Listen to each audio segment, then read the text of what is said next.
وہ یہ کہہ رہی ہیں کہ ایپٹما کیونکہ خود پاور میں آ گئے، جب تک پاور نہیں مل رہی تھی تو آپ کہہ رہے تھے گیس بھی نہیں ہے، ایکسپورٹ کے بھی مسئلے ہیں، فلاں پرابلم، 101 پرابلم آپ لسٹ کر رہے تھے۔ اب کیونکہ اب آپ نے پاور میں حصہ لے لیا ہے، ایپٹما نے جو ٹیکسٹائل میلز ایسوسیشن ہے، بہت ویری پاورفل، مطلب وہ کہتے ہیں نا ایک طرح کے کنگ میکر ہیں، یہ میک اور بریک والی سچویشن ہے، بڑے بڑے لوگ جو ہیں اس میں ایسوسیشن میں وہ شامل ہیں، حکومتیں افورڈ نہیں کر سکتی کہ شوگر ملز والے ہوں یا ایپٹما والے ہوں، جو دو بڑی ایسوسیشن ہیں، ان کے ساتھ ٹکر لیجیے۔ اب حکومت نے مسئلے حل کر دیا، وہ کہتے ہیں جو بھی ہم پہ اعتراض کرتا ہے نا اس کو حصہ دے دو، آئیں جی آپ اس کو اپنا حصہ لے لیں۔ مثلا صحافی، سب سے زیادہ میں صحافی کو تکلیف ہوتی تھی نا، ہر وقت بول انہوں نے کہا آئیں جی صحافی کو وزیر اعلیٰ بنا دیا، صحافی کو انہوں نے وزیر وہ بنا دیا، انفارمیشن منسٹر بنا دیا، کہیں جی اب ہم بھی پاور میں حصہ لیتے ہیں، ماشاءاللہ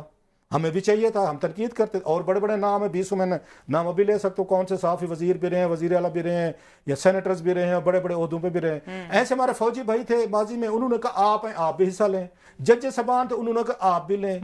سو جو آتا کیا ہے، اچھا بیوروکریٹس کچھ تھے، ابھی دیکھیں 4-5 بڑے بڑے تگڑے بیوروکریٹ شریف فیملی سے ریلیٹڈ تھے، انہوں نے ان کو لگایا ہوا ہے، اور ایسے تگڑے ہیں جن کو ان کو الیکشن کمیشن صاحب لیٹر لکھتے ہیں آگے سے اٹھا کے ردی میں پھینک دیتے ہیں نا۔ مطلب سکندر سلطان راجہ صاحب کی حیثیت تو انہوں نے ماننے سے انکار کر دیا ہے، انہوں نے کاکڑ صاحب ہوں یا باقی وزیر ہوں کہ نہیں مانتے جی، جو کرنا ہے کر لو، سیدھے ہو گئے نا سارے۔ سو اب یہ سب کو انہوں نے حصہ بقدر جسا دے دیا ہے۔ یہ رہ گئے تھے ہمارے ٹیکسٹائل والے، ان کو بھی انہوں نے دے دیا۔ تو آج جب سعدیہ عباسی صاحبہ نے کہا کہ آپ نے اشتہارات لگائے ہیں بڑے بڑے، آپ کا کام نہیں ہے، that's what she was saying, کہ ایپٹمان کا کام نہیں ہے، ان کا اپنا ایک جو چیئرمین رہا ہے ایپٹما کا، ان کی باڈی کی طرف سے اشتہارات لگائے جائیں کہ اس ملک میں ساری چیزیں نگران نے ٹھیک کر دی ہیں۔ مطلب ابھی اگست میں آئے تھے، اگست ستمبر اکتوبر ختم، تقریباً 2.5 مہینے، انہوں نے 2.5 مہینے کے آپ نے کلین چٹ دے دیا نگران حکومت کو کہ سب کچھ ٹھیک ہو گیا۔ یہ تصور دیا ہے کہ جناب ایوری تھنگ از نارمل، کوئی الیکشن کی ضرورت ہے یا نہیں ہے، ان کو رہنے دیں۔ جس میں عرفان صدیقی صاحب نے کہا جناب نگرانوں کی ہمیں ضرورت نہیں ہے، یہ بڑا انٹرسٹنگ چیز تھی۔ پہلے یہ کہتے تھے کہ جو حکومت میں وزیر اعظم بیٹھا ہوتا ہے وہ شاید وہ ٹیمپرنگ کرتا ہے، پھر لا بھی انہوں نے خود بنائے تھے، میرا خیال ہے کہ میں غلط نہیں کہہ رہا، 2010 کی 18ویں ترمیم میں شاید یہ لا بنا تھا کہ نگران حکومت جو ہے وہ آ کے وہاں اپوزیشن لیڈر اور وزیر اعظم خود مل کے بنائیں گے، وہ نہیں ہوگی جو آلریڈی اس میں حکومت آ رہی ہے وہ کنٹینیو نہیں کرے۔ انڈیا میں یہ لا ہے، انڈیا میں جو سٹنگ وزیر اعظم ہوتا ہے وہ کنٹینیو کرتا ہے، سارا جو الیکشن کمیشن ہے وہ مینیج کرتے ہیں، پاورز اس کو شفٹ ہو جاتی ہیں۔ سو اب وہ کہہ رہے ہیں کہ نہیں نگرانوں کی ضرورت نہیں ہے، وہ ہمارے دوست عرفان صدیقی صاحب کہہ رہے ہیں، کیوں کہہ رہے ہیں کہ انہیں یہ لگا یار یہ تو نگران ذرا یہ کاکڑ صاحب تو کچھ زیادہ ہی مطلب ایکسپینڈ کرنا شروع ہو گئے ہیں، کہ وہ تو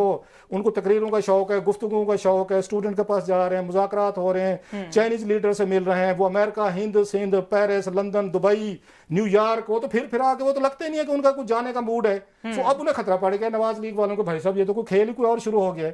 بلکہ ایک میرے مہربان دوست نے ایک اور پریڈکشن کی ہوئی ہے، وہ شاید سن بھی رہے ہوں گے ٹی وی پہ، نام تو میں نہیں لے سکتا، انہوں نے کہا بھائی صاحب گیم تھوڑی سی مزید اٹھے گی مارچ کے فروری کے الیکشن کے بعد۔ میں کہ سر وہ کیسے؟ انہوں نے کہا جناب سے آپ کو یاد ہوگا سینٹ چیئرمین کے لیے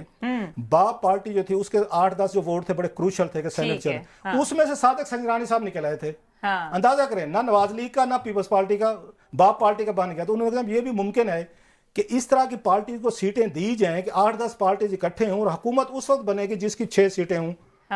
تو 6 سیٹوں والی باپ پارٹی کا کوئی نکل آیا تو پھر کیا کریں گے؟ پھر باپ کے بندے کو بنائیں، اب وزیر اعظم بنائیں، سو نواز شریف صاحب بھی آؤٹ، دیگر بھی آؤٹ۔ سو اس طرح کی چیزیں چل رہی ہیں، کوئی اس طرح کی ہو سکتا ہے پھر کاکڑ صاحب کو کسی ہلکے سے الیکشن لڑا کے وزیر اعظم مطلب ایم بنوایا جا سکتا ہے۔ لوگ کہیں گے وہ کیسے بنیں گے؟ تو پھر شوکت عزیز صاحب کیسے بن گئے تھے 2004 میں اٹک سے، اور ان کو تھر سے کیسے جتوایا گیا تھا۔ So the game is getting, the plot is getting thicker. ایک بڑی جو میں نے ابھی بات کی تھی، بڑا ایرانی سرکس جو ہے نا، بڑا سیاسی سرکس، اٹس ویٹنگ فار اس، وہ کھلنے والا ہے، کھلنے والا۔ اگلے 3 مہینے دیکھیں، وہ دنگل لگیں گے اور وہ چیزیں ہوں گی فروری میں کہ لوگوں کو یقین ہی نہیں آئے گا کہ کیا ہو رہا تو کیسے ہونے والا ہے۔